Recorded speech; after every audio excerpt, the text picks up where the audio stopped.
Before we begin, a quick and important disclaimer.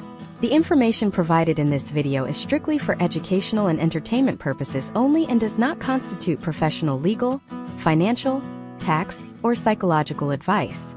Divorce involves highly complex legal statutes, intricate asset division regulations, and distinct jurisdictional family laws that vary significantly from state to state, and even from county to county. We are examining historical trends, sociological case studies, demographic statistics, and potential outcomes related to rural marital dissolution. Any legal action, financial restructuring, or property division you consider should be discussed directly with a licensed family law attorney and a certified financial planner operating in your specific jurisdiction. Always conduct your own comprehensive due diligence before making any decisions regarding marriage, asset division, child custody, or legal separation. When you picture the quintessential American heartland, the image that likely comes to mind is one of enduring stability. You envision generational family farms, tight-knit communities where everyone knows your name, and a steadfast adherence to traditional family values where marriages are built to weather any storm, drought, or economic downturn. But if you look past the pastoral imagery and dig directly into the demographic data and courthouse filings of 2026, a profoundly different and shocking reality emerges. The states consistently reporting the highest refined divorce rates in the nation are not the coastal metropolitan hubs filled with fast-paced urbanites. Instead, the top of the list is dominated by states with vast rural populations. We are looking at places like Oklahoma, where the refined divorce rate has recently peaked at over 20 divorces per 1,000 married women, closely followed by states like Nevada, Mississippi, and Wyoming. There is a silent, rapidly accelerating phenomenon sweeping through agricultural communities and small towns, fundamentally restructuring the economic and social fabric of the country. This acceleration has given rise to the divorce now concept in rural communities, a radical shift from enduring silent, decades-long marital dissatisfaction due to community stigma, to an urgent, calculated, and immediate severance of marital and financial ties. The tipping point has arrived, and the resulting fracture is redefining land ownership, local economies, and family law. In this deep dive masterclass, we are going to dissect exactly what the divorce now concept is, why it is aggressively taking root in rural zip codes, and the precise economic and legal mechanics driving this historical trend. We will explore the hidden financial pressures that act as the primary catalyst for these immediate legal filings, the complex reality of dividing generational agricultural assets, and the recent shifts in rural legal infrastructure that have suddenly made rapid divorce highly accessible. For anyone living in a non-metropolitan area, anyone holding inherited rural property, or anyone seeking to understand the profound structural shifts occurring in the American economy and legal system today, this analysis provides the vital framework you need. You will understand the systemic vulnerabilities inherent in rural marriages, the potential outcomes of the shifting local economies, and the exact reasons why the traditional waiting game has been entirely abandoned in favor of immediate legal intervention. To truly understand the divorce now concept, we must first deconstruct the deep-seated mythology surrounding rural marriage and replace it with empirical data. For generations, the rural American marriage was viewed as an indivisible economic unit. The farm, the ranch, or the local family business required the total, undivided labor and financial commitment of both spouses just to maintain operational viability. Divorce was not merely a social taboo heavily discouraged by local religious and community institutions. It was practically an economic death sentence. Splitting a farm meant selling off the acreage, liquidating the equipment, and destroying the multi-generational legacy. Therefore, couples endured profound dissatisfaction, emotional alienation, and even deeply toxic environments simply to keep the land intact. However, the modern rural landscape has fundamentally changed. The concept of divorce now represents the breaking of this historical endurance model. It is the realization by rural spouses that the economic unit is already failing, and immediate divorce is no longer the cause of financial ruin, but rather a calculated legal strategy to salvage individual survival before a total collapse occurs. The primary engine driving this accelerated timeline is the unique economic pressure cooker of the modern rural environment. When we analyze historical trends and contemporary economic data, we see that rural poverty rates consistently hover higher than urban poverty rates, often sitting above 14%. But poverty in rural areas looks different. It is heavily characterized by the asset-rich, cash-poor dynamic. A married couple might own 300 acres of land that has been in the family for a century, alongside barns, silos, and a fleet of heavy agricultural machinery. On paper, their net worth might be valued in the millions. Yet, due to volatile commodity prices, shifting agricultural tariffs, consolidating corporate farming operations, and crushing equipment financing debt, their actual monthly liquid income might be completely insufficient to cover basic utility bills, groceries, or health insurance premiums. This creates an environment of relentless, suffocating financial stress. When financial distress enters a marriage, it acts as a highly corrosive agent. In the Divorce Now framework, one or both spouses recognize that remaining legally tied to an aggressively sinking financial ship guarantees mutual destruction. They file for divorce immediately to sever financial liability, divide the debt, and attempt to protect whatever fraction of the assets they can before the bank initiates foreclosure proceedings. This brings us to the incredibly complex and high-stakes mechanics of rural asset valuation and division, which further fuels the urgency of the Divorce Now movement.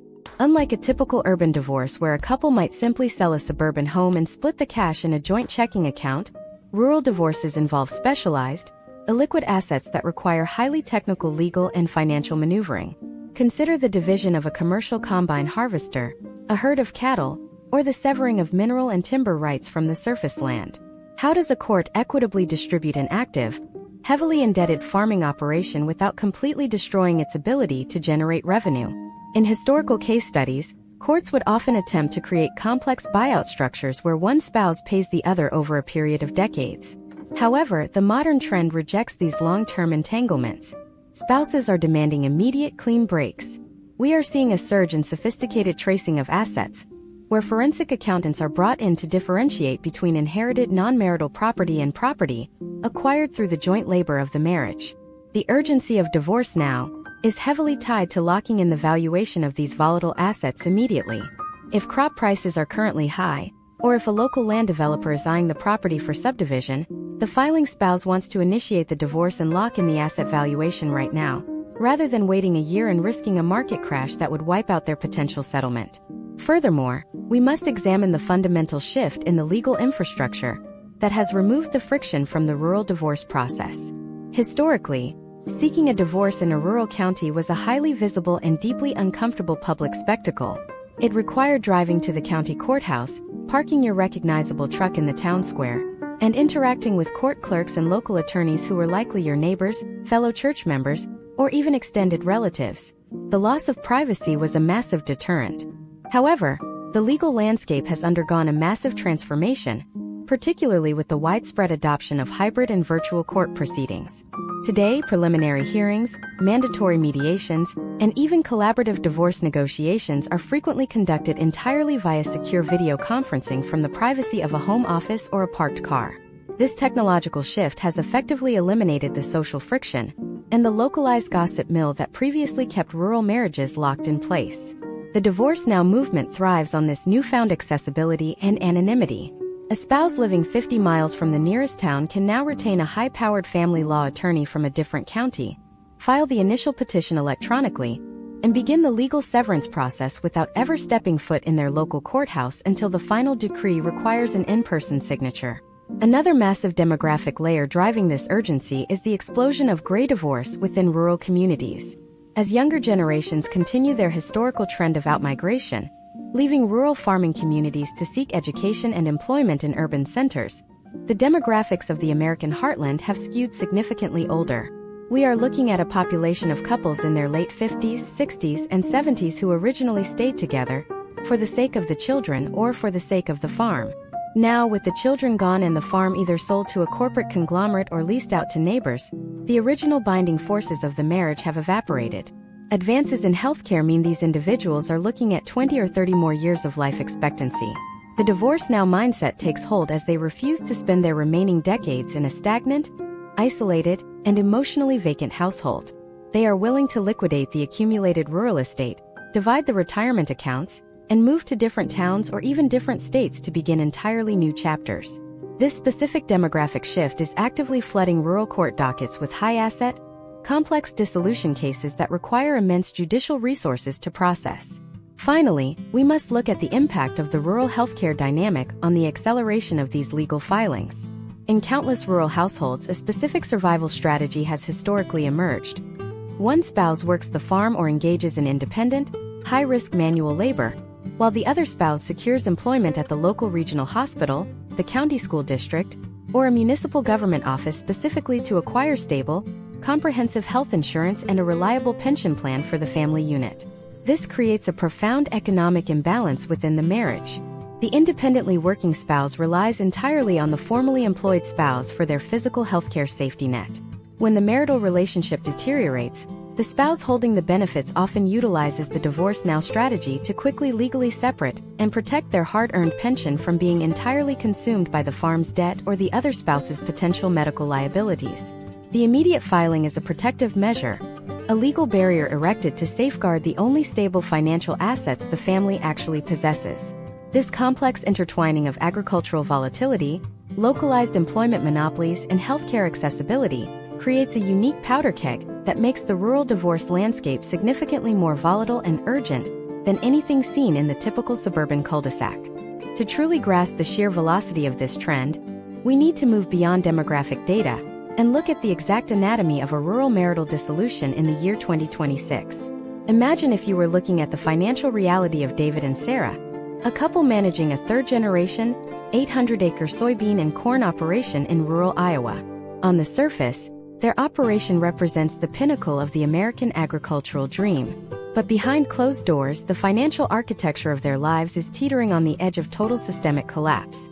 David manages the daily agricultural operations, while Sarah commutes 40 miles each way to work as an administrative director at the county hospital, a position she maintains almost exclusively to provide the family with premium healthcare coverage and a stable, diversified retirement portfolio.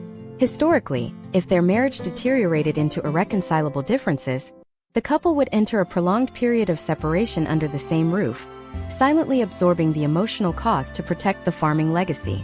But in 2026, the economic environment allows no such luxury. The farm is currently carrying high-interest debt on 3 commercial combine harvesters. The input costs for fertilizer have skyrocketed due to global supply chain fractures, and commodity futures are projecting a severe downturn for the upcoming harvest season. If David and Sarah wait to divorce, they risk the farm defaulting on its commercial loans, which would trigger a catastrophic chain reaction. The bank would not only foreclose on the agricultural land, but could potentially place liens against Sarah's personal retirement accounts and garnish her hospital wages to satisfy the outstanding marital debt. This is the precise moment the divorce now concept is activated. Sarah recognizes that every single day she remains legally bound to David, her independent financial security is deeply compromised. She is not filing for dissolution out of sudden malice. She is executing a calculated, urgent financial severance to build a firewall between her liquid assets and the farm's impending insolvency.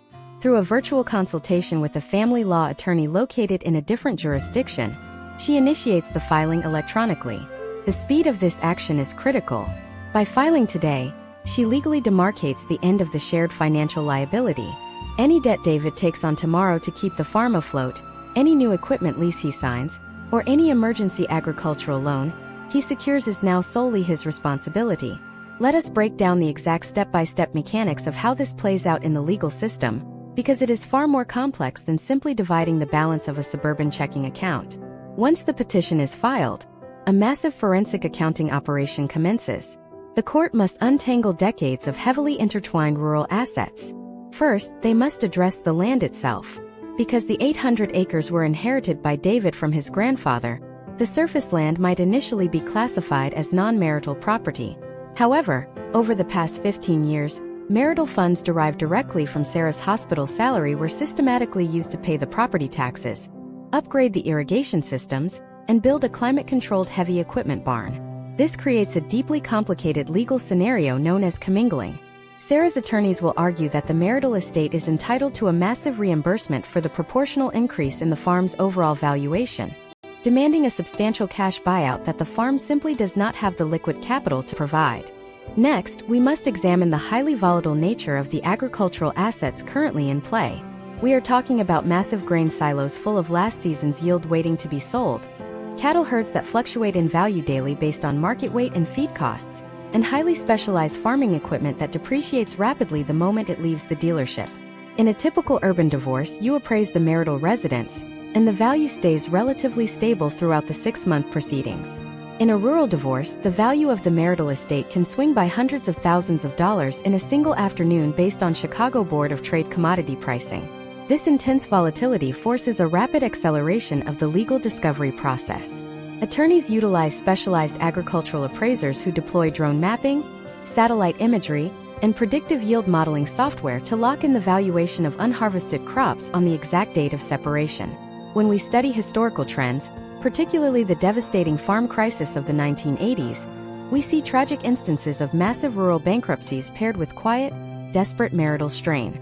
But the 2026 landscape is fundamentally different because of the weaponization of modern digital legal infrastructure. During previous decades, extracting oneself from a rural marriage took years of slow, public, and painful litigation in front of a local county judge who likely knew both families intimately. Today, the Divorce Now strategy utilizes digital subpoenas to instantly freeze agricultural lines of credit, halt the commercial sale of livestock, and intercept federal agricultural subsidies before they can be deposited into joint operational accounts. The filing spouse can effectively paralyze the entire commercial farming operation overnight, utilizing the speed of the digital legal system as a blunt instrument to force a rapid and often brutal financial settlement. Consider the potential outcomes of this accelerated timeline on the broader rural community ecosystem. When David is forced to liquidate 300 acres of ancestral land simply to satisfy the immediate divorce settlement and buy out Sarah's marital interest, that land rarely goes to another young, local farming family. Instead, current demographic data shows an aggressive trend of corporate agricultural consolidation. Massive, out-of-state holding companies, backed by institutional private equity firms, deploy sophisticated algorithms to monitor county courthouse filings specifically looking for these forced divorce liquidations. They swoop in with aggressive, all-cash offers, purchasing the severed parcels at a slight discount, effectively removing that land from the local generational farming ecosystem forever. The Divorce Now concept is not just ending individual marriages. It is serving as a primary catalyst for one of the greatest transfers of rural land ownership in modern United States history. The emotional and psychological toll of this rapid severance is equally devastating, creating a landscape of profound rural isolation. Because the aggressive legal strategy demands immediate action and total financial compartmentalization, spouses are frequently advised by their legal counsel to completely sever all informal communication to avoid jeopardizing their standing. There is no time for community mediation, extended family interventions, or pastoral counseling. The rural church, historically the vital center of dispute resolution and marital support in these tight-knit communities, is entirely bypassed by the ruthless speed of the digital legal filing. The spouses become hostile legal adversaries overnight, trapped living in the same small town but isolated from each other behind impenetrable walls of legal injunctions and restrictive restraining orders on asset disposal. As this tidal wave of accelerated divorces continues to relentlessly flood rural court dockets across the country, a secondary, far more insidious problem has begun to emerge in the shadows of the local courthouse. While couples are desperately racing to divide their assets, hire forensic accountants, and build their individual financial firewalls, they are entirely unaware that the very act of filing has triggered an invisible, system-wide alarm. Local financial institutions, regional agricultural lenders, and specialized agricultural debt collectors are watching these public filings with intense, predatory scrutiny. When the dissolution notice officially hits the public record, it sets off a hidden cascade of aggressive financial maneuvering by the banks, a sequence of events so ruthless that it often strips both spouses of everything they just fought so hard to protect in family court. But how exactly do these regional banks legally weaponize a divorce filing to seize generational assets? And what is the devastating legal loophole they use to execute these asset seizures before the ink on the final divorce decree is even dry? To understand how a regional lender legally weaponizes a divorce filing, we must examine the hidden architecture of the modern agricultural loan agreement. Most people assume that as long as they are making their monthly payments on time, their assets are secure. However, in the high-stakes world of 2026 agricultural finance, the fine print of a standard promissory note or a security agreement contains a lethal mechanism known as the insecurity clause or the default by divorce provision. This is a specific legal trigger that grants the lender the right to declare a loan in default, even if every single payment has been made on time. The bank simply has to demonstrate that a material adverse change has occurred in the borrower's financial or personal circumstances that jeopardizes the likelihood of repayment. In the eyes of a bank algorithm, a divorce petition is the ultimate material adverse change.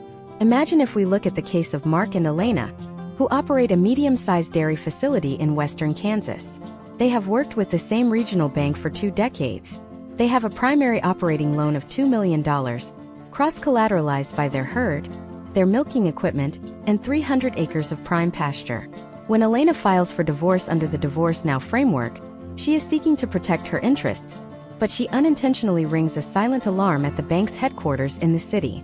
Within 48 hours of the filing appearing in the public record, the bank's legal department issues a notice of acceleration. Because the management team of the dairy, the marital unit, is dissolving, the bank deems itself insecure. They argue that without the joint labor and shared liability of both spouses, the risk profile of the loan has fundamentally shifted beyond their internal tolerance levels. The bank then utilizes the acceleration clause to demand the full $2 million balance be paid in full within 30 days. Mark and Elena do not have $2 million in cash. It is all tied up in the cows, the silos, and the soil. This is the devastating legal loophole. While the family court judge is busy trying to figure out an equitable distribution of assets, the bank has already bypassed the divorce court by exercising its superior contractual rights. The bank is a secured creditor, and their right to protect their collateral often supersedes the spouse's right to a slow and fair division of property. This creates a terrifying race against time. The couple, who were already at odds, now find themselves in a 3-way legal war with a massive financial institution that has the power to liquidate their entire life before they can even decide who gets the primary residence. Let us look deeper into the mechanics of cross-collateralization, which acts as a financial spiderweb in these rural communities. In a typical urban setting, your car loan is separate from your mortgage, which is separate from your business credit line. In rural communities, particularly in 2026, lenders demand a global lien. This means the tractor David uses to plow the fields is collateral for the mortgage on the house where Sarah sleeps, which is also collateral for the credit line used to buy seed and fertilizer. When the Divorce Now concept is triggered, the bank does not just move to seize the farm equipment, they move to freeze every single account associated with that global lien. Overnight, Sarah might find that her personal debit card is declined at the grocery store because the bank has placed an administrative hold on all marital assets to ensure their collateral is not dissipated during the divorce. This is not a potential outcome. It is a standard historical trend in aggressive agricultural debt collection. Step by step, the bank moves through a process called a non-judicial foreclosure, or a self-help repossession, depending on the state laws. While the divorce attorneys are arguing over who gets the 2024 John Deere 8R, the bank sends out a third-party liquidation team to inspect the equipment. They are looking for any sign that the equipment is being neglected, or that the livestock are not being properly fed during the emotional turmoil of the separation. Any perceived neglect provides the bank with further legal justification to move in and take physical possession of the assets.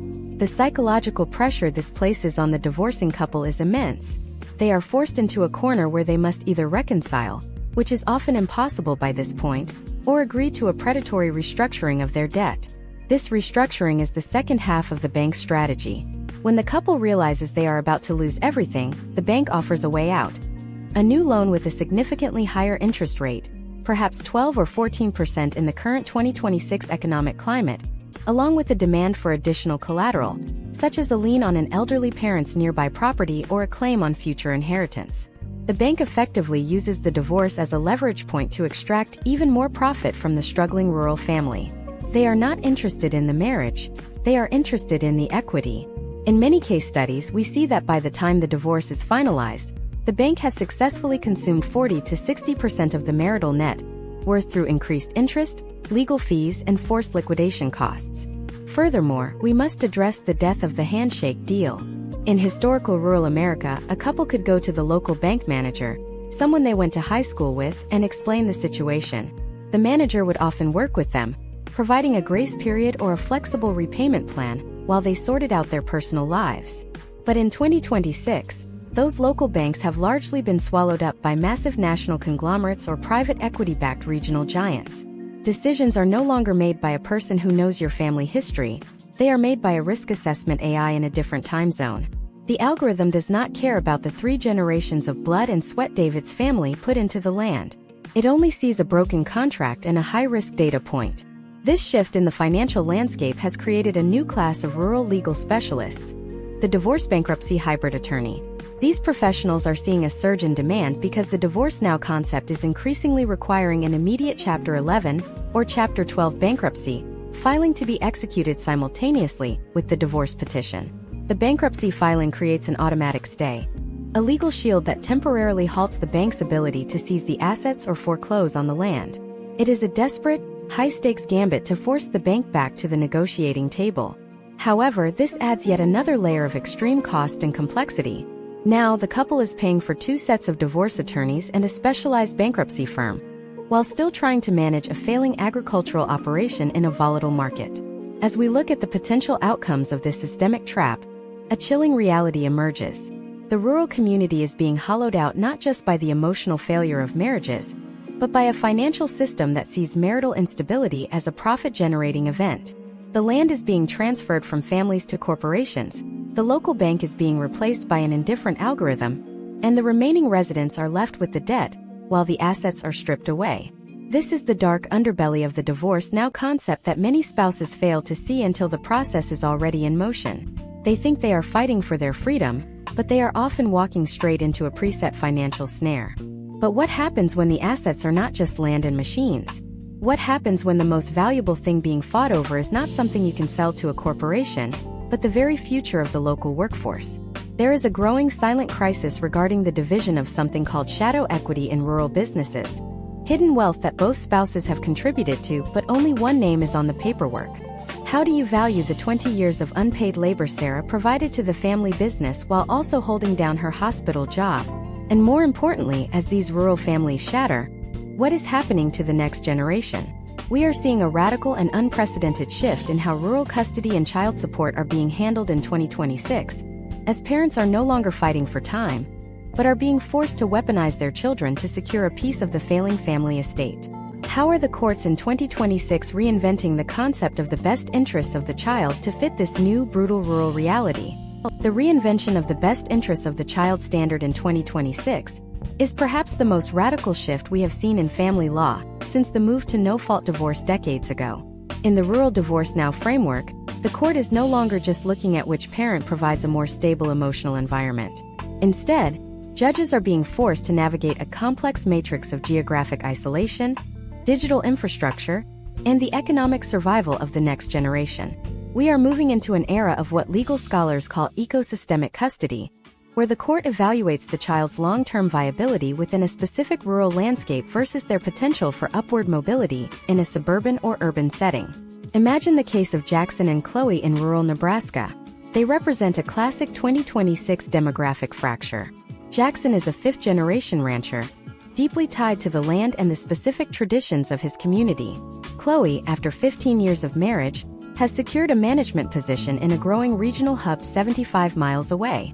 In an urban divorce, a 50-50 physical custody split is a matter of a 10-minute drive between neighborhoods. In Jackson and Chloe's rural reality, this split is a logistical and educational impossibility. A week-on, week-off schedule would force their son, Caleb, to spend nearly 4 hours a day on a school bus or in a car, crossing multiple county lines just to attend classes. In response to this, rural courts in 2026 are increasingly implementing the 60-mile rule, a stringent legal threshold that effectively forces a winner-takes-all custody decision based on school district stability. The court must decide if the best interests of the child are served by staying on the family ranch, learning the vocational skills of land management and agricultural operations, or by moving to the regional hub where Chloe can provide access to high-speed fiber internet, specialized healthcare facilities, and diverse extracurricular programs that simply do not exist in Jackson's zip code. Historically, the farm-based parent often held the advantage due to the perceived stability of the homestead. However, recent data shows a shift. Judges are now weighing the digital divide as a primary factor. If Jackson's ranch relies on inconsistent satellite internet that prevents Caleb from completing modern, cloud-based homework assignments, the court may find that the rural environment is no longer in the child's best educational interest. This brings us to the concept of economic custody. In a divorce now scenario, custody is frequently utilized as a strategic lever to secure or protect agricultural assets. For Jackson, keeping Caleb on the ranch is not just about fatherhood, it is about the operational survival of the business. In the 2026 labor market, The loss of a child's contribution to the family farm is a measurable economic blow. When Caleb helps with the harvest or livestock management, he is providing labor that would otherwise cost Jackson tens of thousands of dollars in seasonal wages. If the court grants Chloe primary custody, Jackson doesn't just lose time with his son, he loses a critical component of his operational workforce. Conversely, the calculation of child support in these scenarios has become a flashpoint for litigation. In 2026, many rural jurisdictions have moved away from flat-rate monthly payments toward a percentage of yield model. Because a rancher's income is entirely dependent on commodity prices and seasonal cycles, a fixed payment of $2,000 a month might be easy in September, but impossible in March. This leads to a potential outcome where child support is treated like a commodity derivative. Chloe's attorneys might argue for a share of the annual calf crop, or a percentage of the federal agricultural subsidies Jackson receives. This turns the child's financial support into a direct lien on the farm's productivity, creating a situation where the failure of a harvest becomes a legal crisis for both parents. Furthermore, we must address the phenomenon of shadow equity and the valuation of invisible labor. In the rural divorce now concept, the spouse moving away, in this case Chloe, is often seeking a buyout of what she calls her sweat equity. For 2 decades, she may have managed the farm's books, handled the payroll, and operated heavy machinery during the peak of the season, all while maintaining her own outside job to provide the family's health insurance. In 2026, forensic accountants are now using industry-standard wage data to quantify this unpaid labor. They are not just asking for half the land, they are demanding back pay for 20 years of professional-grade administrative and operational services. This shadow equity often amounts to hundreds of thousands of dollars, acting as a financial landmine that can force the immediate liquidation of the property. As these legal battles intensify, the role of the guardian ad litem in rural communities has also undergone a transformation.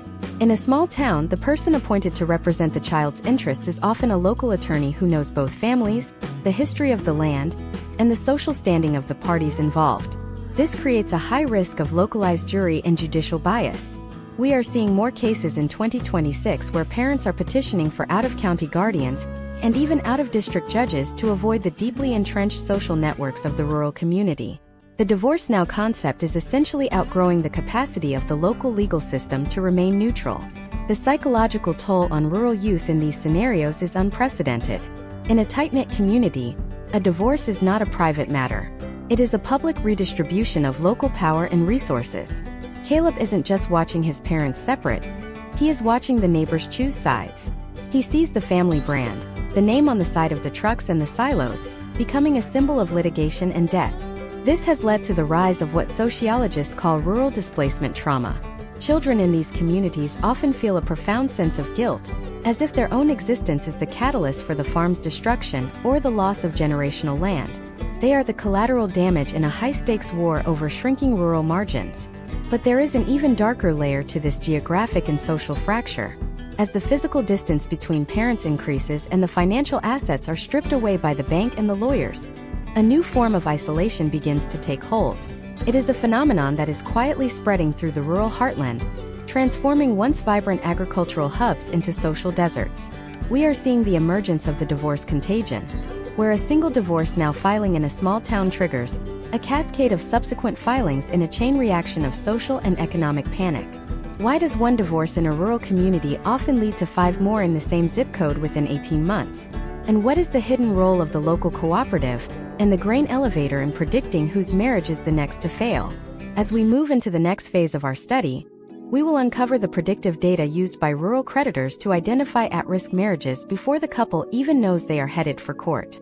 We will look at how the social fabric of the American heartland is being rewired by a new kind of peer pressure, one that suggests that in 2026, the only way to save yourself is to be the first one to file. But what happens when the very people you rely on for your community survival are the ones who benefit most from your family's collapse?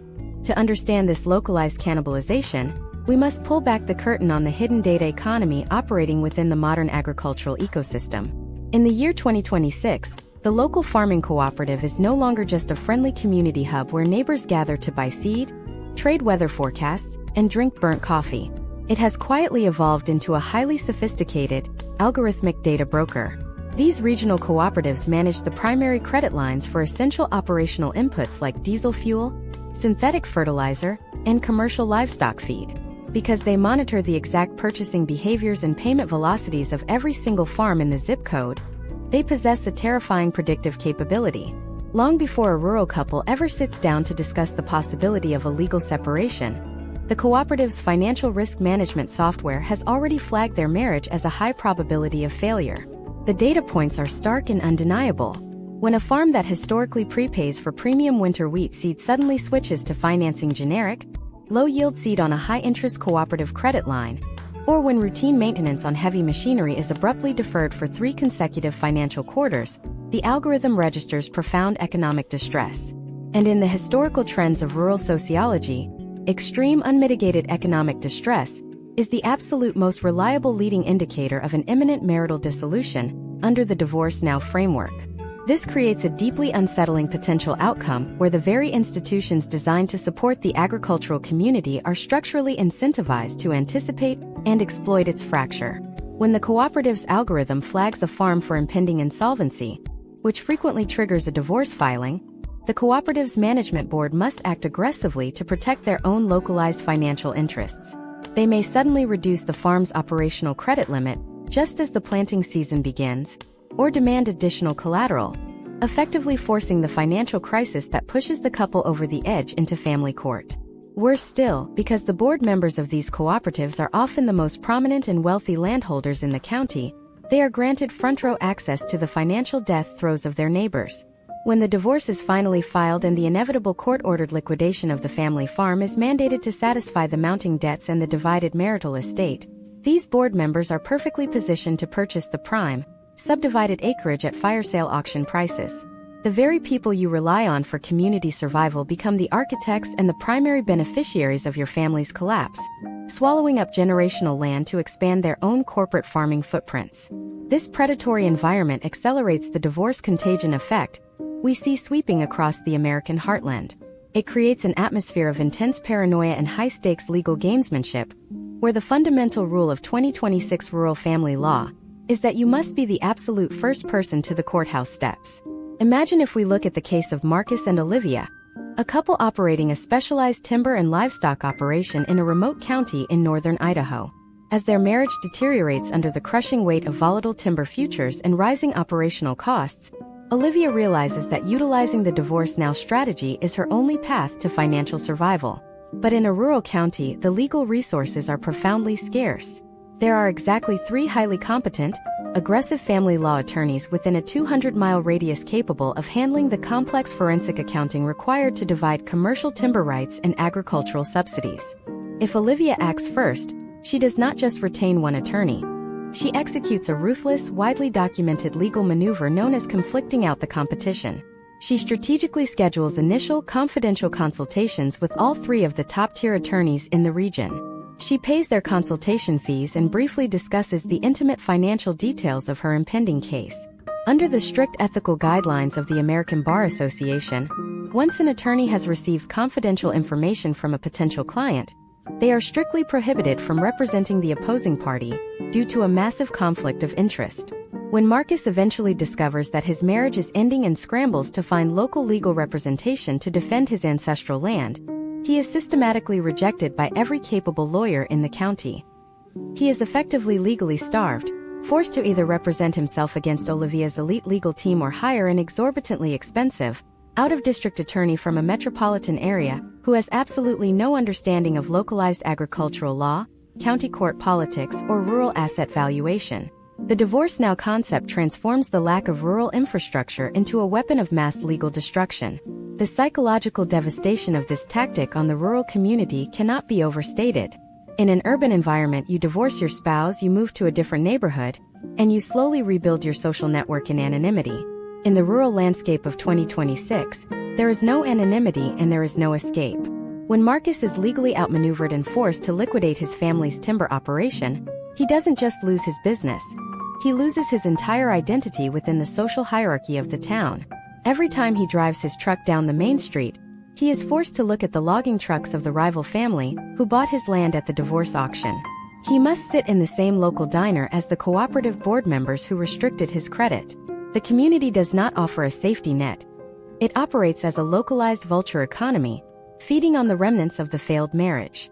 This profound isolation drives a historical trend of intense rural outmigration, where the losing spouse is completely excommunicated from the agricultural economy and forced to relocate to suburban fringes, entirely unskilled for the modern metropolitan labor market. As this contagion spreads, with neighbor turning against neighbor to secure dwindling local assets, the sheer volume of these highly complex, aggressively litigated divorce now filings is utterly breaking the back of the rural judicial system.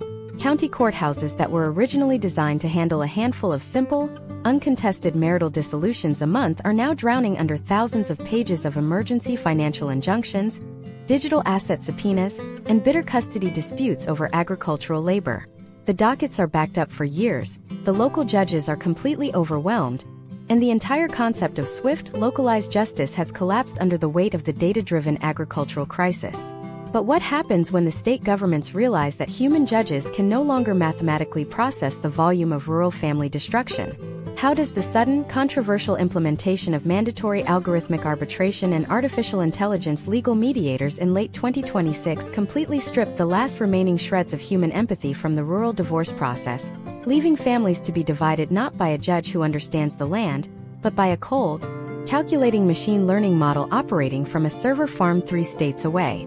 The implementation of the Rural Court Efficiency Act of late 2025 has created a stark, automated reality for families in 2026. This legislation was a response to the massive backlog in rural jurisdictions, where a single family court judge might be responsible for 5 different counties, each separated by hours of driving. To solve the crisis, the system shifted to what is now known as algorithmic dispute resolution, or ADR. In this framework, the human element of the judiciary, the judge who understands the history of the local soil, the generational impact of a drought, or the specific reputation of a family name, is replaced by a cloud-based machine learning model designed for one thing only: mathematical parity and maximum efficiency.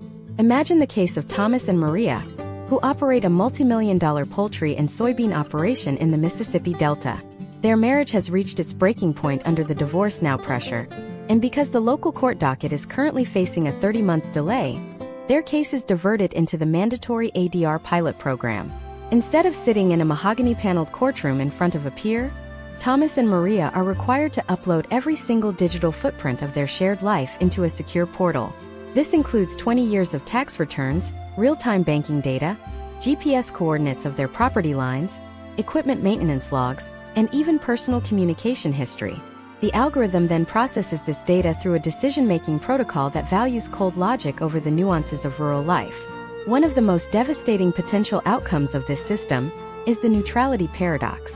While a human judge might look at Thomas and realize that losing the north 40 acres of the farm would effectively cut off his access to the main irrigation source, rendering the rest of his land useless, the algorithm often misses these geographic interdependencies.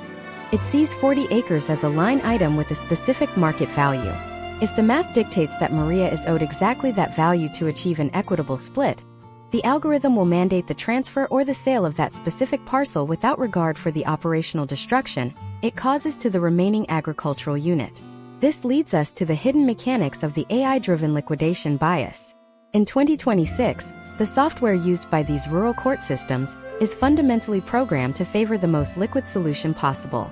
A human judge might attempt to craft a creative, long-term settlement that allows the farm to stay intact, while paying out one spouse over 10 or 15 years.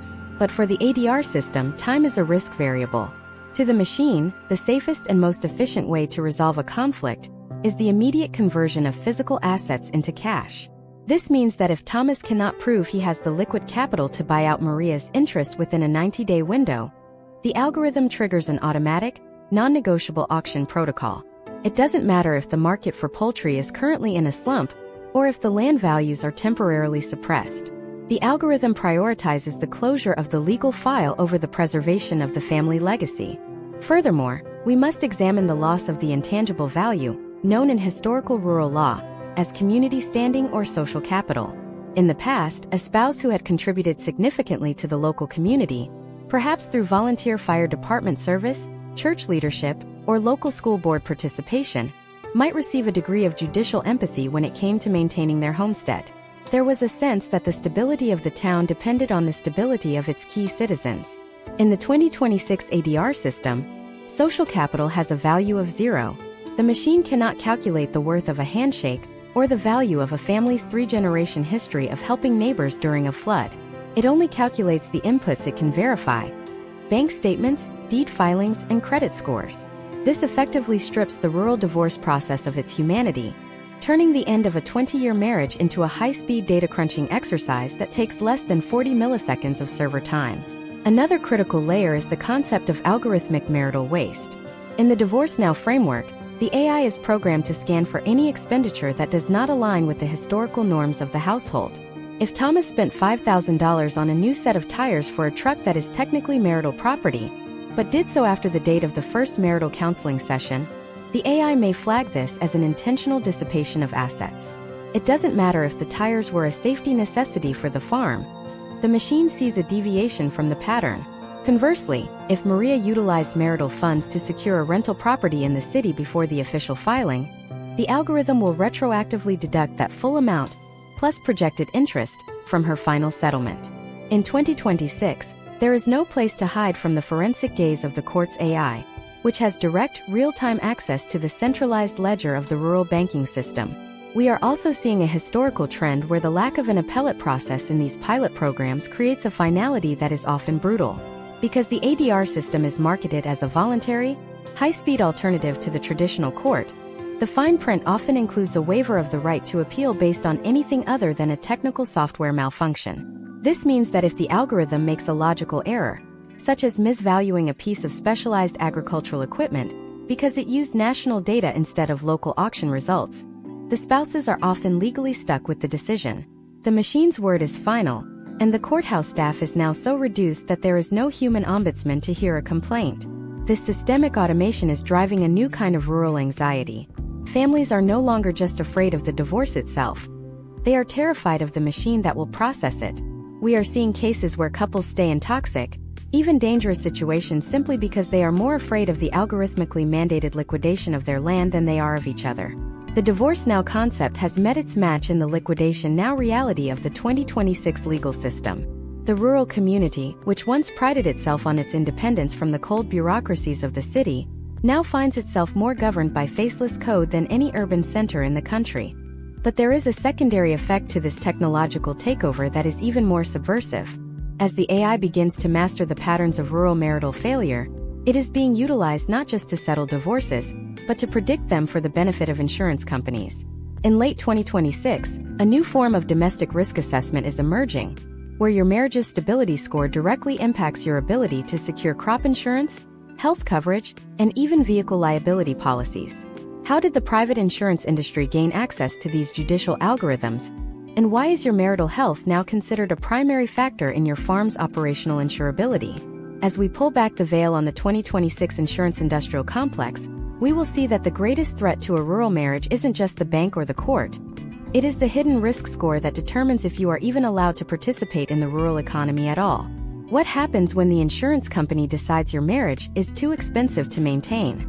To understand how the private insurance industry managed to interlock itself with the deeply personal realm of rural marriages in 2026, we must look at the evolution of agricultural actuarial science.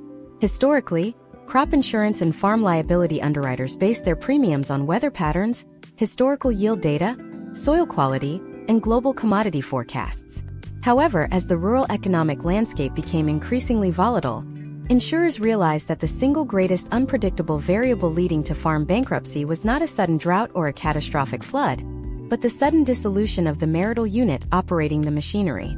A divorce triggers asset liquidation, severely disrupts the daily labor supply, and drastically increases the likelihood of loan defaults.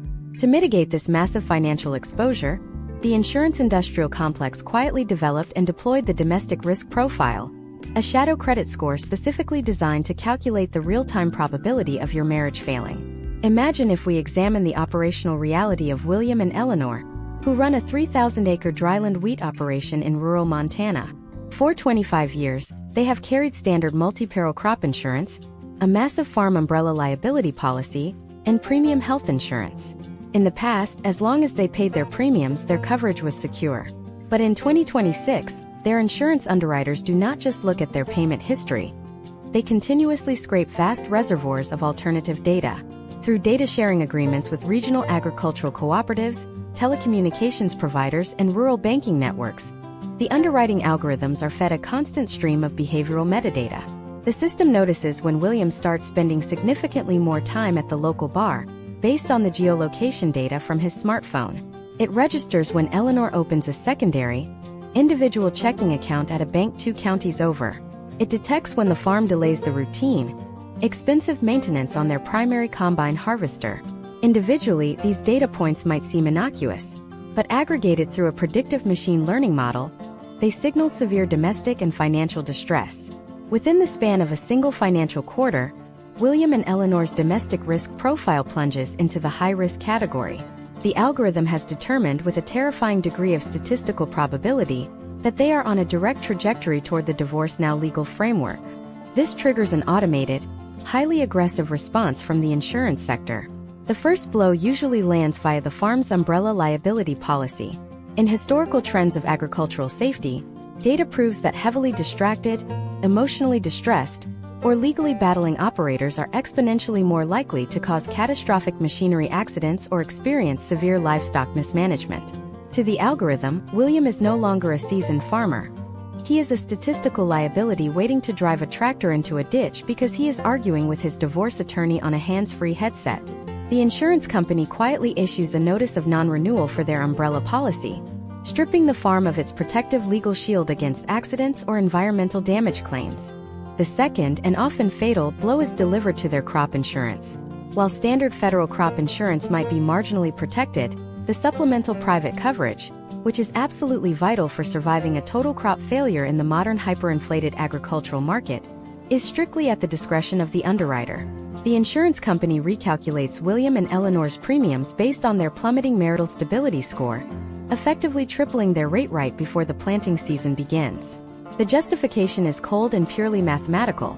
A divorcing couple is far less likely to effectively manage an integrated pest mitigation strategy, apply optimal fertilizer loads, or coordinate a timely harvest.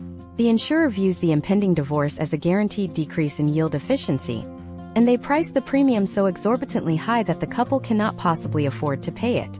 This creates a devastating, self-fulfilling prophecy that traps rural families in a cycle of engineered destruction.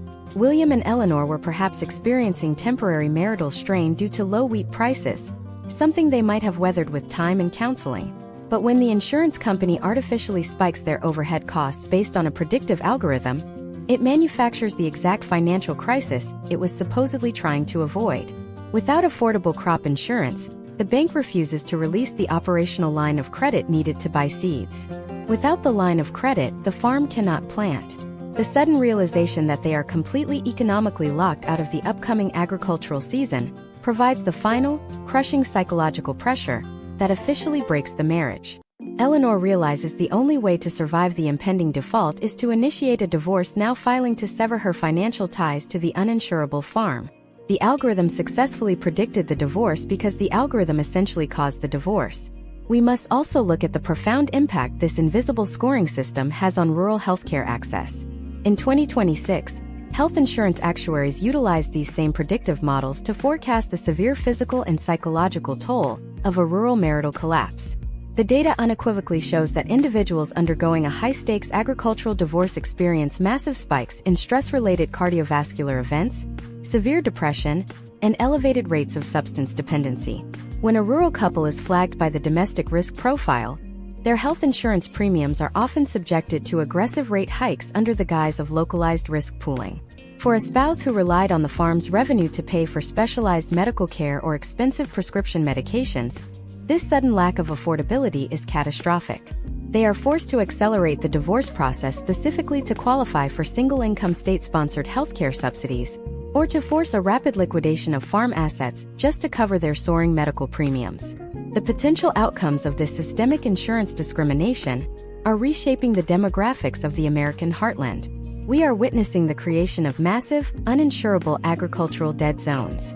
When a high concentration of families in a specific rural zip code triggers the Divorce Now algorithm, the insurance companies begin to redline entire counties.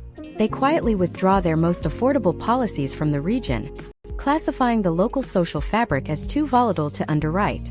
This leaves the remaining married farmers to shoulder the burden of skyrocketing regional premiums, effectively taxing them for the marital failures of their neighbors. The community is starved of the basic financial protections required to operate in the modern agricultural economy, creating a landscape ripe for mass foreclosure and forced evacuation. But as these uninsurable families are pushed out and their generational farms are forced onto the auction block by aggressive lenders, an entirely new and highly secretive class of buyer is waiting in the shadows. These buyers do not care about crop insurance premiums, localized liability rates, or the social fabric of the rural town. They operate entirely outside the traditional agricultural credit system, wielding massive amounts of liquid capital and utilizing complex networks of anonymous shell companies. As the divorce now contagion hollows out the farming middle class, we are seeing the aggressive wholesale purchase of America's food supply chain by entities whose primary goals have absolutely nothing to do with feeding the local population. Who exactly is buying up these fractured, uninsurable rural assets? And how are these dark buyers utilizing the tragedy of the rural divorce crisis to build autonomous, hyper-secured private domains right in the middle of the American heartland? To understand the identity and the ultimate agenda of these dark buyers, we must follow the digital paper trail of the massive capital suddenly flowing into the American heartland in 2026. When a rural property is forced onto the courthouse auction block because a family was pushed into the divorce now legal framework, the successful bidder is rarely a neighboring farmer looking to expand their acreage. Instead, historical trends in rural real estate over the last 36 months reveal a chilling pattern of acquisition by opaque, multi-layered limited liability companies. These entities are almost exclusively registered in states boasting severe corporate secrecy laws, completely shielding the identities of the actual human investors. They operate with limitless liquid capital and possess a terrifying mandate to acquire high-value, resource-rich geographic isolation at any cost. The rural divorce crisis is not merely a social tragedy to these entities. It is a highly predictable, mathematically reliable engine for forced land liquidation, creating a massive fire sale of the most valuable natural resources in the United States. Imagine if we examine the catastrophic liquidation of the Vance family operation in western Nebraska. For 4 generations, the Vance family successfully managed 6,000 acres of prime grazing land sitting directly above a vital pure water section of the Ogallala Aquifer. However, when the pressure of uninsurability and algorithmic financial profiling triggered their marriage to collapse, they were forced into the brutal efficiency of the algorithmic dispute resolution system. The court software determined that the only way to equitably divide their vast, but illiquid marital estate was immediate commercial auction. Within 14 seconds of the official liquidation order hitting the county server, an entity legally known only as Horizon Apex Holdings submitted an all-cash offer. They did not negotiate, they did not ask for an environmental survey, and they deliberately bid 15% above the depressed local market value. To the algorithmic judge prioritizing sheer mathematical efficiency and immediate case closure, this cash offer was the perfect, frictionless solution. The Vances were stripped of their ancestral land in a matter of days, completely oblivious to the true nature of the corporate phantom that had just swallowed their legacy. The precise mechanics of how these dark buyers target their acquisitions reveal a sophisticated weaponization of the public record. These shell companies deploy advanced docket scraping software that continuously monitors family court filings across thousands of rural counties in real time. They are looking for specific, highly vulnerable data markers. They target divorcing couples holding massive contiguous acreage, independent water rights, and properties situated highly specific distances from major metropolitan blast zones or climate disaster vectors. They are essentially using the divorce now contagion as a geolocation tool to map out the most desperate, legally defenseless landowners in the country. By striking at the exact moment of maximum emotional and financial devastation, when both spouses are exhausted and facing total bankruptcy, the dark buyer ensures there is absolutely no organized resistance to the sale. Once the ink is dry on the court-mandated transfer, the true transformation of the American heartland begins, and it has absolutely nothing to do with commercial agriculture. The potential outcomes for this newly acquired land represent a radical departure from the traditional food supply chain. Horizon Apex Holdings immediately ceases all food production on the Vance property. They do not plant corn, and they do not graze cattle. Instead, they begin the construction of what security analysts in 2026 call an autonomous sovereign domain. We are witnessing the creation of hyper-secured private fortresses designed for the ultra-wealthy, and the executive echelons of global technology conglomerates. These individuals are anticipating severe geopolitical instability, climate-driven supply chain failures, and massive civil unrest in urban centers by the end of the decade. They are utilizing the tragedy of the rural divorce epidemic to quietly purchase their survival insurance. Step by step, the newly acquired rural property is retrofitted for absolute self-sufficiency and impenetrable security. The dark buyers sink deep, high-capacity wells to tap the aquifer, hoarding water resources while neighboring farms face state-mandated drought restrictions. They install massive, independent solar and geothermal microgrids, completely severing the property from the fragile national power grid. They erect highly discreet but military-grade perimeter security systems, utilizing autonomous drone surveillance and biometric access checkpoints masked as standard agricultural gates. The property is fundamentally erased from the local community, transformed into a heavily fortified ghost estate that sits empty for 350 days a year, waiting for a societal collapse that its owners believe is mathematically inevitable. The economic fallout of this phenomenon on the remaining rural community is absolutely devastating and represents a fatal blow to the localized municipal infrastructure. When these shell companies purchase thousands of acres of productive farmland and convert them into private survival bunkers, they engage in aggressive legal maneuvering to avoid paying their fair share of county property taxes. They exploit outdated agricultural tax loopholes by placing a tiny, token herd of grazing animals on the edge of the property, legally classifying the multi-million-dollar fortress as a simple family farm. This predatory tax evasion systematically starves the local county government of its primary revenue stream. The local school districts, already reeling from the demographic collapse caused by the divorce contagion, suddenly find themselves entirely insolvent. County road maintenance halts, the volunteer fire departments lose their funding, and the regional hospital is forced to close its doors. The dark buyers essentially utilize the surrounding community as a temporary legal shield, draining its resources until the town simply ceases to exist. As the original rural inhabitants are pushed out, forced to relocate to the decaying suburban fringes of Midwestern cities, a profound and dangerous resentment begins to boil over. The surviving farmers, the ones who managed to hold their marriages and their land together against the algorithmic onslaught, realize they are being systematically encircled by wealthy, invisible corporate entities that contribute absolutely nothing to the survival of the community. They are watching their ancestral homeland be carved up and fortified by the very metropolitan elite, whose economic policies created the rural crisis in the first place. The tension reaches a breaking point as the cultural and economic divide transforms into a physical, geographical barricade. But what happens when this silent corporate land grab finally captures the attention of the federal government, leading to the introduction of the most controversial piece of agricultural legislation in modern history? As we move forward, we will dissect the proposed Sovereign Soil Act of late 2026, a desperate legislative attempt to ban shell companies from purchasing foreclosed marital land. We will explore how this well-intentioned federal intervention dramatically backfires, unintentionally creating a terrifying new legal loophole. How does this new law inadvertently force divorcing rural couples into high-stakes, physical standoffs with federal marshals, transforming the divorce now legal strategy from a financial crisis into a heavily armed, violent territorial dispute right in the heart of the American breadbasket? To understand how a well-intentioned legislative attempt to save the American family farm transformed into a violent jurisdictional nightmare, we must examine the specific, catastrophic language of the Sovereign Soil Act of late 2025. The bill was marketed to the American public as a populist shield, a way to prevent the Horizon Apex holdings of the world from feasting on the remains of broken rural marriages. On the surface, the act implemented a 5-year moratorium on the sale of any agricultural land involved in a divorce proceeding to any entity with more than 10% foreign or institutional capital. It was supposed to freeze the market, giving local families time to breathe, mediate, and hopefully find a way to keep the land in the community. However, buried deep within the 2,000-page document was Clause 12 Delta, a provision known as the National Security Stewardship Mandate. This clause stipulated that if a divorcing couple could not reach an immediate settlement on land deemed strategically vital for food, water, or energy security, the federal government had the statutory authority to appoint a temporary custodial conservator to manage the property until the legal dispute was resolved.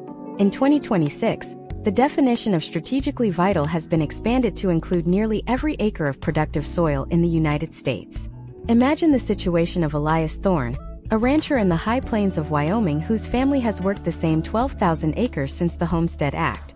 When his wife, Sarah, initiated a divorce now filing, citing the irreconcilable financial stress of their debt-to-asset ratio, they expected a standard, albeit painful, legal battle over equity. Instead, they triggered a federal trap. Because their ranch sits atop a significant lithium-rich clay deposit and contains 3 critical natural springs, the Department of Land Management invoked Clause 12 Delta within 48 hours of the court filing. The government argued that a prolonged, messy divorce would lead to the neglect of these vital resources, potentially compromising national interests. They did not just freeze the sale, they effectively seized operational control. They installed a federal conservator, a bureaucratic appointee from a city 3 states away, who had the power to dictate exactly how many head of cattle Elias could run, how the water was distributed, and how the marital home was utilized. This is where the financial crisis becomes a violent territorial dispute. In the 2026 legal landscape, the Sovereign Soil Act has created a 3-way war of attrition. You have the husband and wife, who are already at each other's throats. You have the regional bank, which is desperately trying to foreclose on the property to recoup its high-interest loans. And now you have the federal government, which refuses to let the bank foreclose or the couple sell, because doing so would remove the land from its custodial protection. Elias and Sarah found themselves in a terrifying paradox. They were legally required to live together on the ranch to maintain their homestead exemption, yet they were being managed like employees by a federal agent who occupied their guest house. When the bank attempted to send a repossession team to take Elias's fleet of tractors, the federal conservator denied them entry, citing the National Security Stewardship Mandate. The bank then sued the federal government in a jurisdictional conflict that has effectively frozen the Thorn Ranch in a legal vacuum for over 14 months. The potential outcomes of this paralysis are driving rural residents toward radicalized resistance. When the legal system fails to provide a resolution, and the government occupies the family dinner table, the frustration manifests in physical standoffs. We are seeing a historical trend in 2026 of what local law enforcement calls sovereign divorce encampments. In counties across the Midwest, divorcing couples are putting aside their personal animosity to form armed defensive perimeters around their property lines, specifically to keep federal marshals and bank liquidators out. They realize that once the government steps in as a conservator, the land is effectively lost to the family forever. Administrative fees alone, charged by the federal government for the management of the property, often exceed the entire net worth of the estate within 2 years. It is a slow-motion, state-sponsored liquidation that leaves the family with nothing but a bill for the destruction of their own legacy. Consider the step-by-step breakdown of how a simple divorce petition now escalates into a federal standoff. First, the filing occurs. Second, the automated court system flags the property's strategic value markers, soil quality, mineral rights, or proximity to infrastructure. Third, a federal notice of stewardship is served, often by armed marshals to ensure compliance in what is considered a high-volatility environment. Fourth, the couple is informed that while they still technically own the title, they no longer have operational authority over the land or the right to sell it to anyone but a pre-approved local buyer, who in 2026 usually does not have the liquid capital to make the purchase. This leaves the federal government as the only viable long-term tenant.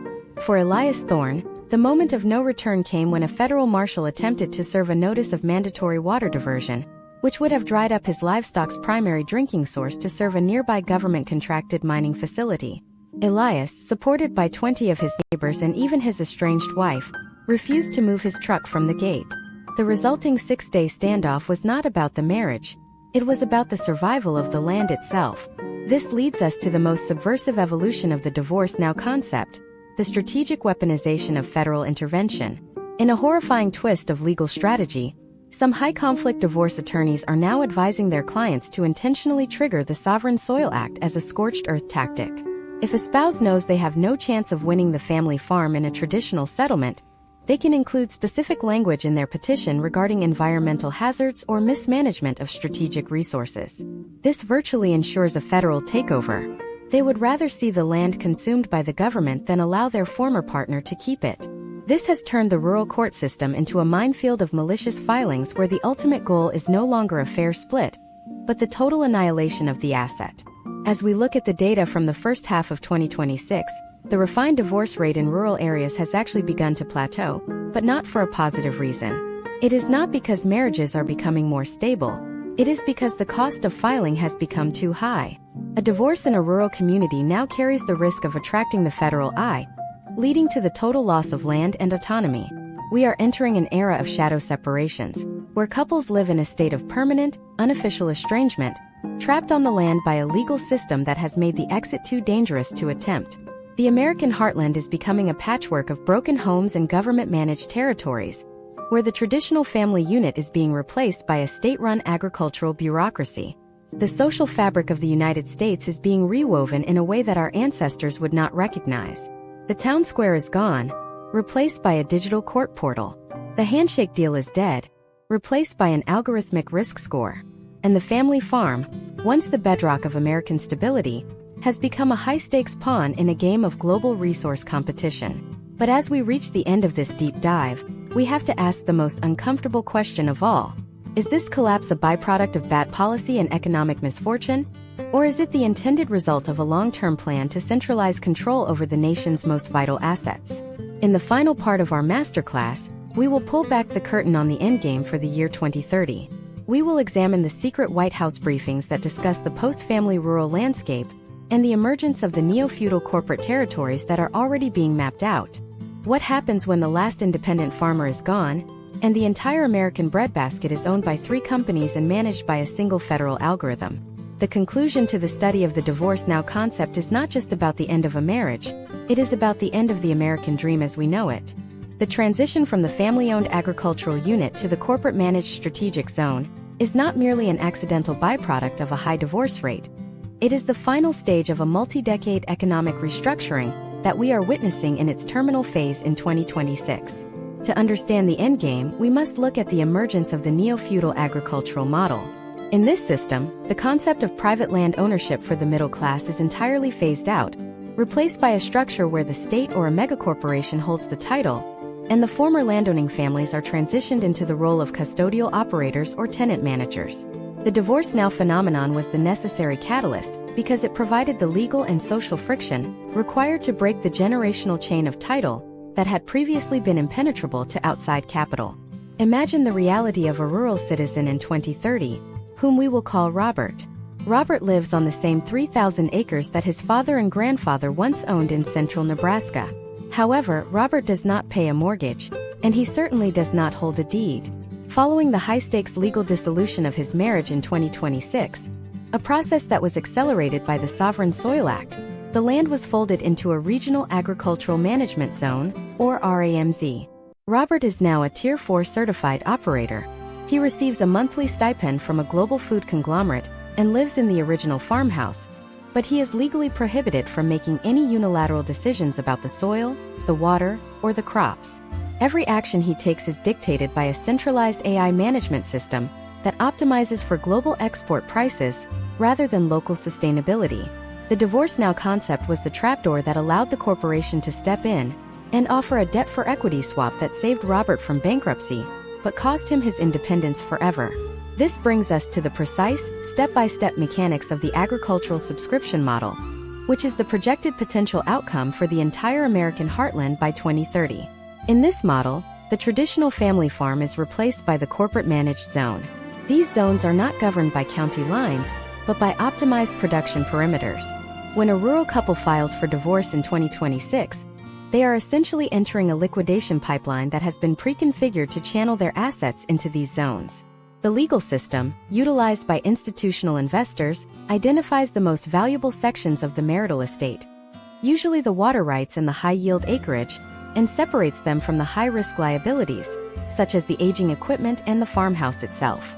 The historical trend shows that once a property is fractured by a divorce filing, its value to a traditional buyer drops by 30%, but its value to a corporate aggregator remains constant because they are playing a 20-year game of consolidation. Let us examine the hidden role of the carbon credit transition in this final stage. By late 2026, the federal government has begun offering massive tax incentives for land that is removed from traditional family farming and placed into permanent conservation easements or high-intensity carbon sequestration programs. For a divorcing couple like Robert and his ex-wife, the temptation to accept a federal buyout that includes a permanent conservation easement is nearly impossible to resist. It provides the immediate liquid cash needed to pay off the bank and the lawyers. However, the fine print of these easements often includes a total prohibition on independent commercial activity. The land is effectively frozen in time, owned by a shell company that earns millions in carbon credits, while the family that once lived there is relegated to the status of a paid park ranger. This is the silent death of the American dream.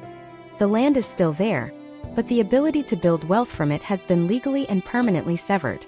The data from recent secret policy briefings, often referred to in legislative circles as the 2030 Rural Resiliency Framework, discusses the post-family landscape with a chilling degree of clinical detachment. The documents suggest that the family unit is an inefficient manager of national resources due to its high emotional volatility and low capital reserves. The framework argues that by moving toward a corporate-managed model, the food supply is made more secure against the very climate and economic shocks that originally triggered the rural divorce crisis. They view the destruction of the rural marriage not as a tragedy, but as a necessary transition toward a more predictable, data-driven agricultural economy. They are moving from a world of family names on silos to a world of serial numbers on geofenced production sectors. Furthermore, we must address the emergence of the digital twin of the American heartland. By 2027, every acre of rural land that has passed through the divorce now litigation cycle is being mapped into a high-fidelity digital simulation. This digital twin allows corporate owners to run predictive models on crop yields, water depletion, and labor requirements without ever setting foot on the soil. The human operators, the Roberts of 2030, are monitored via biometric sensors and GPS-integrated machinery. If Robert's productivity drops below a certain algorithmic threshold, or if he experiences another personal life crisis that threatens the operational stability of his assigned sector, his contract is simply terminated and a new operator is rotated in from a regional labor pool. The connection between the person and the land, which was once a sacred bond of heritage, is transformed into a temporary, performance-based employment contract. The psychological impact of this transition on the American public is profound. For 2 centuries, the rural heartland was the reservoir of American individualism and the physical manifestation of the promise that if you worked the land, you could own a piece of the future.